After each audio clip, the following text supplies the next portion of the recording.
Les gars, j'espère que vous allez tous très bien. Je suis très heureux de vous retrouver aujourd'hui pour une nouvelle vidéo.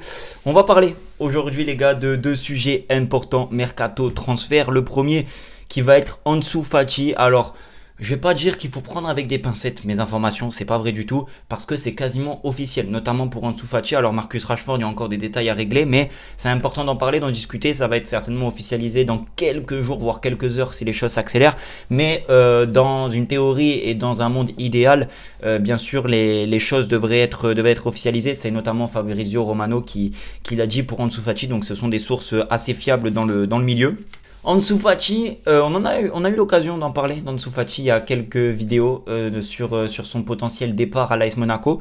Et c'est quasiment acté, Ansu Fati qui va normalement quitter le Barça pour l'AS Monaco en prêt avec option d'achat obligatoire à 20 millions d'euros en fonction d'un nombre de matchs ou certainement d'un nombre de buts. Bref, il doit y avoir une clause comme ça, j'ai pas exactement les détails, mais prêt avec option d'achat obligatoire. Voilà, ça c'est une certitude. La seule chose que je peux vous dire, c'est que dans tous les cas, ils sont obligés, plus ou moins le Barça, de le prêter, notamment à cause de son salaire. Très peu de clubs européens veulent le salaire d'Ansu Fati, donc je pense que la poire sera coupée en deux, ou peut-être que Monaco prendra une plus grosse part du salaire, mais Monaco et le Barça se sont quasiment mis d'accord, et je dis bien quasi, j'insiste, parce qu'il peut y avoir un retournement de situation, mais Fabrizio Romano l'a dit quelques heures, donc ça risque d'être officiel. Mon avis là-dessus, et je vais notamment parler du premier point de Ansu Fati, c'est que je trouve que c'est un très bon deal, un très bon transfert, un très bon, voilà, vraiment un très bon deal pour le Barça et pour Ansu Fati.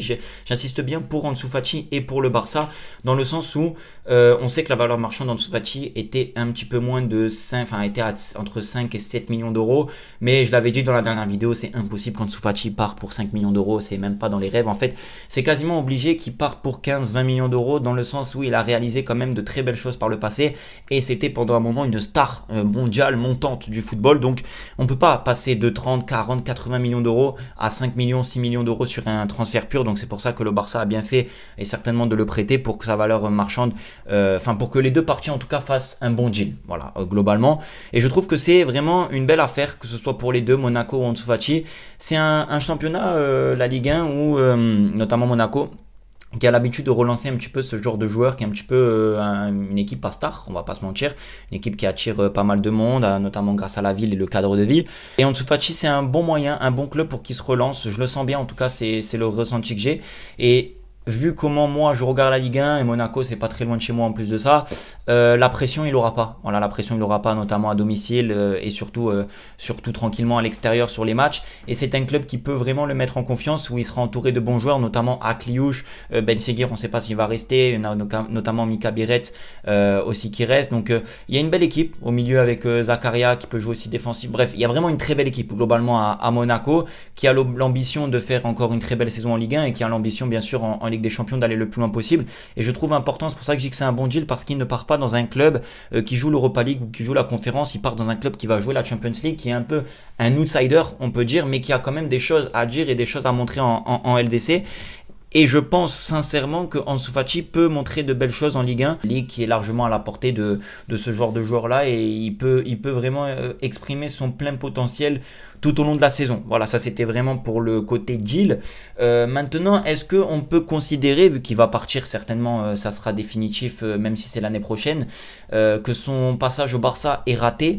Je sais qu'il y en a pas mal qui pensent ça. Moi, je pense pas. Voilà, je vous dis la vérité. Il faut prendre 2 points par rapport à Ansu Fati. Le premier, c'est que il est arrivé dans une période où le Barça avait besoin de Ansu Fati, et il a rendu service à ce moment-là. Alors bien sûr, les blessures et le reste de sa carrière n'a pas pris le chemin espéré, mais globalement, quand on avait besoin d'Ansu Fati, j'insiste bien sur le mot besoin, il était présent. Bien sûr que si on compare aujourd'hui, depuis 2 ans, Ansu Fati, qu'on a retrouvé un petit peu un niveau aussi au FC Barcelone, qu'on a retrouvé des ambitions, bien sûr qu'Ansu Fati est une déception, mais c'est très difficile, parce qu'on a aujourd'hui des joueurs qui compensent le manque d'Ansu Fati. Mais quand on n'avait pas de joueurs qui étaient capables de faire la différence, c'est lui qui faisait la différence, et comme je le dis, il nous a rendu service au moment où on en avait le plus besoin. Donc non, son passage n'est pas raté à Barcelone. Maintenant, il est temps de dire de se séparer en bons termes, et de lui laisser vivre sa carrière, et de ne pas forcer, j'ai envie de dire, avec le Barça. Donc ça, c'était pour le point de Ansu Fati.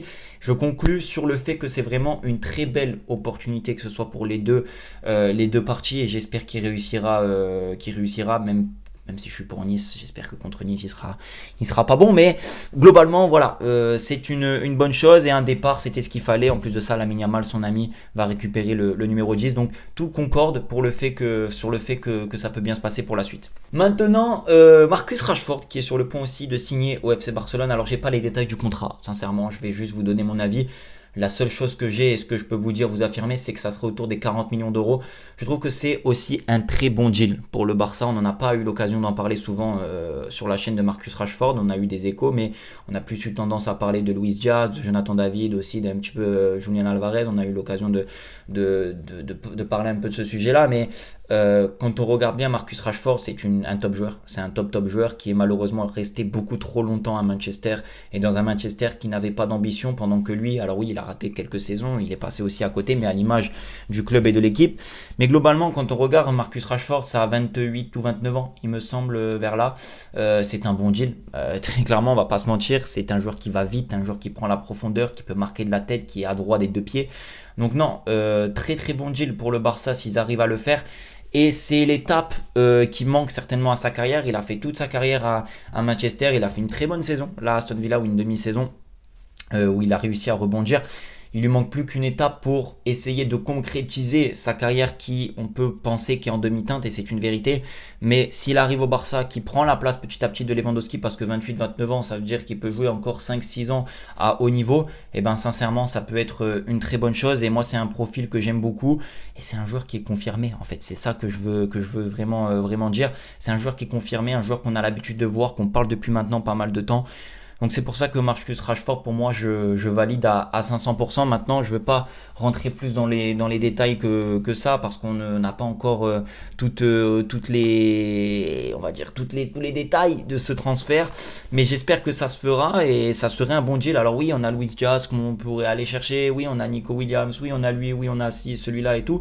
Mais en termes de pur neuf, et qu'on cherche aussi un ailier, c'est quelqu'un qui peut pallier les deux côtés, un peu comme Ferran. Ferran qui restera en doublure et Marcus Rashford qui prendra un petit peu plus pendant la saison la place de Lewandowski et qui peut faire énormément de bien. Vraiment, j'insiste sur énormément de bien. On aura l'occasion d'en discuter si tout cela se confirme, mais c'est, allez, Ansu Fati quasi sûr à 85% et on a un Marcus Rashford où c'est du 50-60%. On espère que ça se fera. En tout cas, on aura l'occasion d'en reparler. Moi, je vous dis à la prochaine. Merci de m'avoir suivi et d'avoir écouté la vidéo. N'hésitez pas à partager, à aimer, à commenter, à faire tout ce que bon vous semble si vous avez kiffé. Vraiment, j'insiste si vous avez kiffé. Je vous dis à la prochaine. Prenez soin de vous et de votre famille, très important. Ciao.